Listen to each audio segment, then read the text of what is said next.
In 2009, a Defense Threat Reduction Agency officer was brought into a vault at an undisclosed location and briefed on something going on in Iran. For security purposes, I'm not going to share his name. He was shown some photos and some highly classified intelligence of what looked like a major construction project in the mountains of Iran. Damn, hold on. 2008. Wow. Legit, almost 16 years in work. This attack. As like Ryan Macbeth said, the GBU-57s were built for Iranian facilities, so they had to succeed.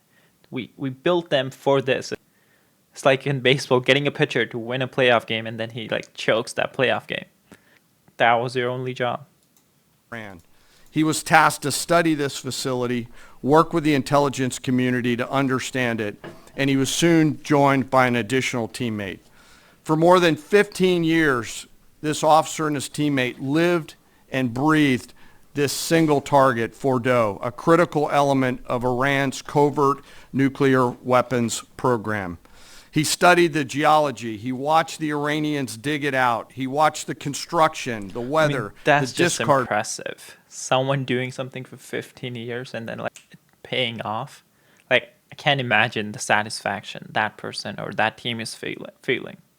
Material, the geology, the construction materials, where the materials came from. He looked at the vent shaft, the exhaust shaft, the electrical systems, the environmental control systems, every nook, every crater, every piece of equipment going in and every piece of equipment going out. They literally dream. Well, I'm gonna listen to that again. What did the track? The environmental. He looked at the vent shaft, the construct. He watched the construction. He studied the geology against covert this single target, Fordo, a critical element of Iran's covert nuclear weapons program.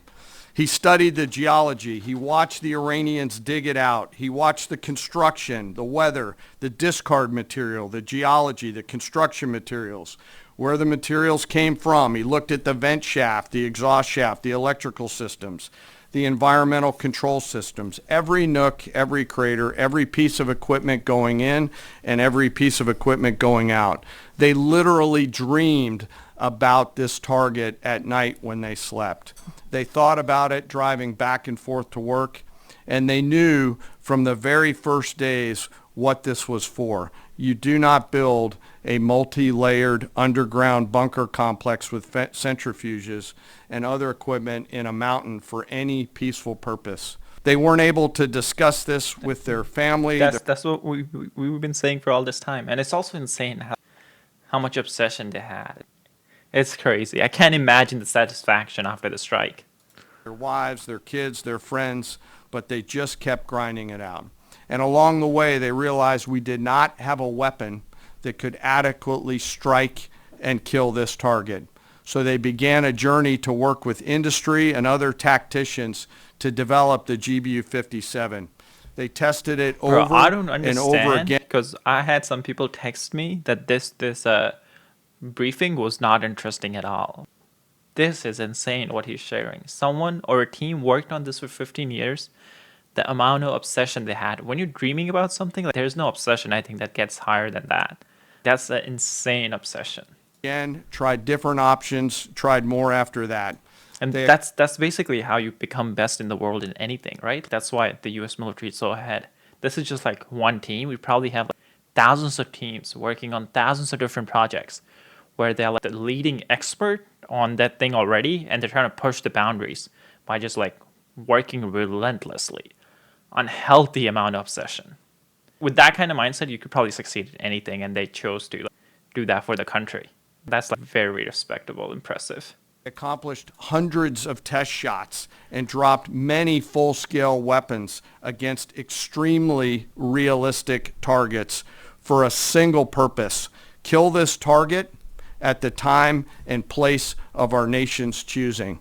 And then, on a day in June of 2025, more than 15 years after they started their life's work, the phone rang and the President of the United States ordered the B-2 force that you've supported to go strike and kill this target. Yesterday, I had the incredible honor and privilege of spending time with these two Defense Threat Reduction Agency officers who've given so much. One of them said, quote, "I can't even get my head around this. My heart is so filled with the pride of being a part of this team. I am so honored to be a part of this." To you both, thank you, and thank you to your families. Operation Midnight Hammer was the culmination of those 15 years of incredible work. The air crews. I didn't know this whole last part that started on like 47:18, I think. We need that clip specifically, like just that part. That's insane. Edit note over. Cut this out, by the way. The tanker crews, the weapons crews that built the weapons, the load crews that loaded it. Before I run through this video today, I want to talk a little bit about weaponeering and what goes into an attack. Weaponeering is the science of evaluating a target. I mentioned all of those factors before that these two DTRA officers had thought about. Ultimately, weaponeering is determining the right weapon and fuse combination to achieve the desired effects and maximum destruction against a target. In the case of Fordo, the DTRA team understood with a high degree of confidence the elements of the target required to kill its functions, and the weapons were designed, planned, and delivered to ensure that they achieve the effects in the mission space. By the way, in the beginning of its development, we had so many PhDs working on the MOP program, doing modeling and simulation, that we were quietly and in a secret way the biggest users of supercomputer hours within the United States of America. So let me talk about the graphic a little bit. And the GBU-57, which all of you I know is a 30-pound weapon dropped only by the B-2. It's comprised of steel, explosive, and a fuse, programmed bespokely each weapon to achieve a particular effect inside the target. Each weapon had a unique desired impact angle, arrival, final heading, and a fuse setting. The fuse is effectively what tells the bomb when to function. A longer delay in a fuse, the deeper the weapon will penetrate and drive into the target. So on Fordo, in June of 2008, you can see these three holes. Depicted here is the main exhaust shaft with two additional ventilation shafts on either side. The United States decided to strike these two ventilation shafts, as seen here on the main graphic, as the primary point of entry into the mission space. In the days preceding the attack against Fordo, the Iranians attempted to cover the shafts with concrete to try to prevent an attack. I won't share the specific dimensions of the concrete cap, but you should know that we know what the dimensions of those concrete caps were. The planners had to account for this. They accounted for everything.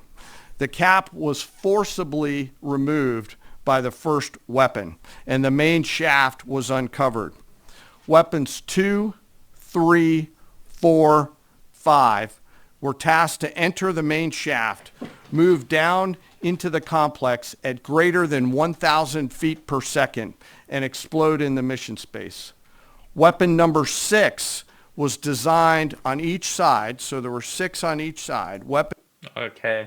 Oh, it's the same ventilation. He's explaining. So 6 in each side. This was interesting. I just learned because in the pictures we see 3 holes, right? Where's the picture?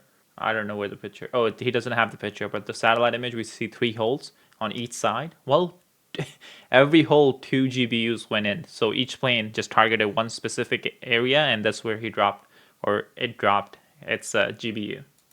Weapons number 6 was designed as a flex weapon to allow us to cover if one of the preceding jets or one of the preceding weapons did not work. The video I'm about to show you is a culmination of over 15 years of development and testing. As I said, hundreds of test shots on various models. This is one weapon. So if you take a view of this as 5 additionals, you'll get a sense of what it looks like. Hopefully you can see it and there's not too much reflection. Tom runs our videos out there. We'll run it at full speed so you can see it and then go back through it. Go ahead, Tom. Doesn't look like full speed. So 30,000 pound or the GBU, 5,000 pounds of explosives. and roughly more than 5,000. Keep it going for a minute. You'll see inside the mission space. What is the word? Move the thing. Damn. Unlike a normal surface bomb, you won't That's a see an big impact hole. crater because they're designed to deeply bury and then function. I know there's been a lot of questions about that. All 6 weapons at each vent at Fordo went exactly where they were intended to go. A bomb has 3 effects that causes damage: blast, fragmentation, and overpressure. In this case, the primary kill mechanism in the mission space was a mix of overpressure and blast ripping through the open tunnels and destroying critical hardware. The majority of the damage we assessed based on our extensive modeling was a blast layer combined with the impulse extending from the shock. This is where it's more imagine what this- impressive because like we were talking about this for roughly like 2 years, where like GPUs could do it. We made a lot of videos, everyone did, right? And everyone was like speculating how it would work. Yeah, it was like you drop one, then you drop another one, and that's how basically you can get through. But like I didn't think we would actually do it, because the scariest part was like if YouTubers like us are talking about it, I'm sure the Iranians know we could do it, and that's like a huge risk, right? Like I never thought a US president would do it, take that kind of risk, but we did it. And we came out. We did it while they knew we were going to do it, because we were moving so much stuff. Everyone kind of knew like, oh, something could be coming, right? And we still went in and came out, and they couldn't do anything. That's insane. This looks like 6 times over. A point that I want to make here: the Joint Force does not do BDA. By design, we don't grade our own homework. The intelligence community does. But here's what we know following the attacks and the strikes on Fordo. First, that the weapons were built, tested, and loaded properly. 2, the weapons were released on speed and on parameters. 3, the weapons all guided to their intended targets and to their intended aim points. 4, the weapons functioned as designed, meaning they exploded. And we know this through other means, intelligence means that we have, that were visibly, we were visibly able to see them. And we know that the trailing jets... Does he mean satellites there, or is he saying we had people on the ground who went and confirmed? I think he probably means satellite. Saw the first weapons function, and the pilots stated, quote, "This was the brightest explosion that I've ever seen. It literally looked like daylight." From 50,000 feet, that's how high pilots were. That's also insane. Let me now turn to the bomber crews themselves, give you a few details about them. The crews that attacked Fordo were from the active duty Air Force and the Missouri Air National Guard.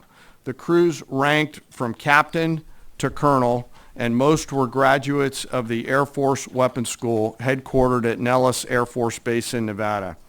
I will state for the record that there is no beach volleyball or football at the Air Force Weapons School. There were male and female aviators on this mission. And a crew member told me when I talked to them on video the other day that this felt like the Super Bowl, the thousands of scientists, airmen, and maintainers all coming together. One last story about people. When the crews went to work on Friday, they kissed their loved ones goodbye, not knowing when or if they'd be home. Late on Saturday night, their families became aware of what was happening. And on Sunday, when those jets returned from Whiteman, their families were there. Flags flying and tears flowing. I have chills literally talking about this. The jets rejoined into a formation of 4 airplanes followed by a formation of 3 and came up overhead Whiteman, proudly in the traffic pattern, pitching out to land right over the base and landing to the incredible cheers of their families who sacrifice and serve right alongside their family members. Like I said, there were a lot of flags and a lot of tears. One commander told me this is a moment in the lives of our families that they will never forget. That, my friends, is what America's Joint Force does. We think, we develop, we train, we rehearse, we test, we evaluate every single day. And when the call comes to deliver, we do so. I could not be more proud standing up here today of our Joint Force. I'm filled with gratitude that I get to tell their story. And as we stand here right now, our forces remain on a high state of readiness in the region, prepared to defend themselves. And one last thing, our adversaries around the world should know that there are other DTRA team members out there studying targets for the same amount of time, and will continue to do so. Thank you very much. I apologize for the length. I look forward to your questions.